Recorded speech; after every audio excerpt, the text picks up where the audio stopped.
Hey, what's happening, everybody? It's Sunday, 8/20/2017, 1:37 p.m. I want to do a follow-up video. I did a video on May 30th of 2017. I said the internet will be vetted, and basically spoke about how our clip I was bringing out the inadequacies in David Wilcock, and I said that this trend was going to continue, and it's going to be a lot more apparent on the internet in the future. And I actually wasn't even going to talk about this today, but JS actually posted 2 videos today, so I said, okay, well, maybe I should just do a little video. Jay to me is just inspirational. I think he just cracks me up, some of the stuff he does. You guys might not think so, but I do. But anyhow, on to the topic. Yeah, and I noticed last week that Lynette Zang said a couple of things on the internet, and holy Jesus, did she get torn apart? She got torn apart. I mean, G-Snip tore into her. Bix Weir tore into her. V, the guerrilla economist, tore into her. And the crescendo was what Andy Hoffman said about her. Holy crap. Man, Andy Hoffman tore her apart. I'll put a link below to the Sergeant Bull interview with Andy Hoffman, but I mean, she got dogpiled, she got rat-packed, she got shanghaied, thrown to the sharks. She got ripped apart in very short order by all of these individuals that I've just mentioned, and then I think there were a couple more on top of it. And you know, this is what I was saying, guys. You know, the thing that Cliff High started with bagging on Wilcock, I said it's going to continue, you know, and it's going to get pretty fierce. There was a couple of more things that I spoke about in the direction that it will go in the up and coming future, but this is sure one hell of a good indicator of you know, what I predicted. And the reason why I'm bringing this up is you know, it's not about me. I'm not out doing this video saying, look at me, I'm so great, I'm so polished, I'm so fantastic. I mean, that's something that Wilcock would do. I'm not doing that. The reason why I'm bringing this up is because I'm reinforcing a couple of things that are going to be helpful to you guys, okay?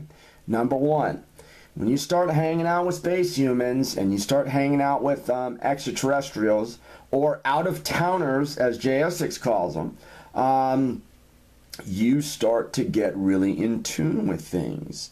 And like I've spoken about on previous videos, I go up on ships all the time. I meet out-of-towners, extraterrestrial space humans all the time. In fact, they just did some skin samplings off of my right ankle, and they were testing my blood and testing the skin tissue. Some they were testing like the radiant energy in it or something like that. I mean, that's what they told me. I don't know if that was the extent of all the tests, but what I'm saying is that this is just more proof of the extraterrestrial space human out-of-towner connection, okay?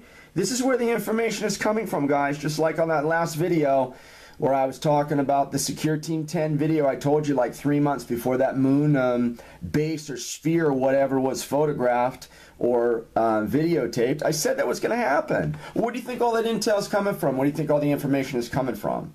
Okay, so what this is doing is letting you guys know that, you know, in addition to JS6, in addition to some of the other people that have alien encounters and talk about them and know about them, it's just another reinforcing factor. Because as time goes forward, more and more people are going to be on the list for alien encounters, out-of-towner experiences, space human contacts, and things like I'm talking about. And you guys are probably on the list. That's why you're listening to my videos. That's why you're paying attention. That's why you've been drawn to me and you're taking in the message. It's no accident.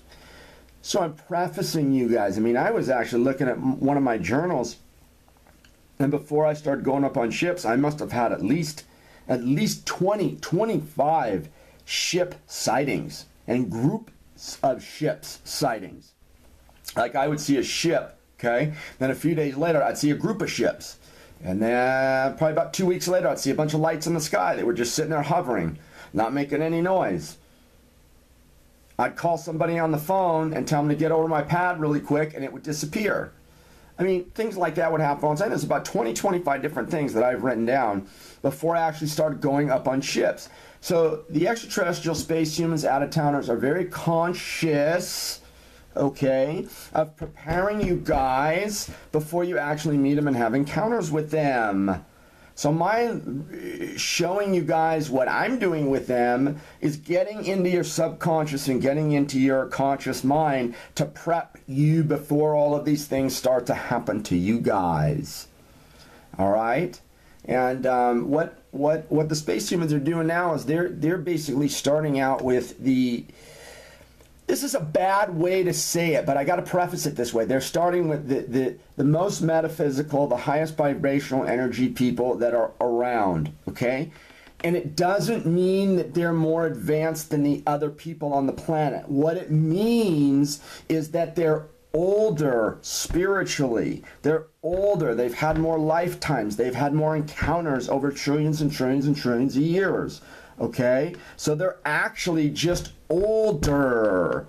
Like, if you guys haven't had the ET UFO encounters like I've had, I'm just spiritually older than you guys. So the next in line after it goes through people like me, our wave, then it'll transfer down into your level of understanding. And it'll plethorize itself to more and more people on the planet. Okay, but it's got to start somewhere. So that somewhere is with the older, spiritually, the older, more lifetime people, entities, energy beings, whatever you want to call it. So, this is a preface for you guys. It's to allow you to feel more comfortable with when you start having things like this happen. You start having ships fly by and go, oh man, that's no big deal. You know, I was listening to JDP videos and he was talking about, I've been hearing this for years now. It's no big deal. Okay, because they got to desensitize you before they take you into more progressive steps. Okay, now the reason why I want to do the video today is I want to comment, you know, again on the crank up. I have my crank up by Jay Essex. It wasn't by him. Ann actually did the crank up. Jay was just supervising. And it was about 8 months ago, and as you progress month after month after month, you become more metaphysical. You get in tune with things. You're able to see through things. You're able to cut out the BS and see things for what they are, whether it's in the past, whether it's in the present, or whether it's in the future. You become more of the field. Jay always talks about the field, how he's in the field. Okay, you get the crank up from my perspective, what has happened to me, and you become more of the field, which means you bind with everything in the galaxy, everything in the universe. So you become more aware. Okay? Okay, so that's another reason why I want to bring it, just to reinforce the crank up. The stones, I went and purchased some more stones from him, fantastic. Just to reinforce that again. And sort of just to give you guys a heads up and a little bit more information. And these things, not things, but the extraterrestrial space humans, out-of-towners. I mean, Jay's got cameras in his pad right now. He went out and spent like $3,000 on cameras to take video of them and pictures of them. Yeah, this stuff's happening. It's happening. And it's going to progressively happen to more and more and more and more people. Do you see all the footage that Secure Team 10 has been posting? Or that has ready to make videos on? And there's ships all over the place these days. What do you think the next step is? They're going to start talking to more and more and more and more and more people. Okay. So, yeah, and I think that should do it. I think I'm just trying to... anything else I got to add? I don't think anything to the video. But yeah, that's what I want to talk about. So, also, get ready for the internet to get even more vetted. And I love, I'll put the link to the video, the Andy Hoffman video. I loved it, man. I loved it. See, I love trash talkers. I love trash talkers because trash talker, what a trash talker does is a trash talker makes someone tell the truth. They're truth advocates. If I come to you and talk trash to your face and you have to respond, I'm vetting you. I'm testing you. I'm calling out your lies and or your BS. And apparently Lynette Zang went on the internet and said that Bitcoin and some of the cryptocurrencies were products of the government. And she got ripped up and down. I love it. I love it. It's just true talking. And, you know, so to V Gorilla and Bix and J Snip and Andy Hoffman, good job. Good job. I mean, I couldn't be there to trash talk with you, but A+, guys, way to go. So I'll put the link to the Andy Hoffman video below, and I think that's about it for today. 1:48 p.m., 8/20/2017. See you guys.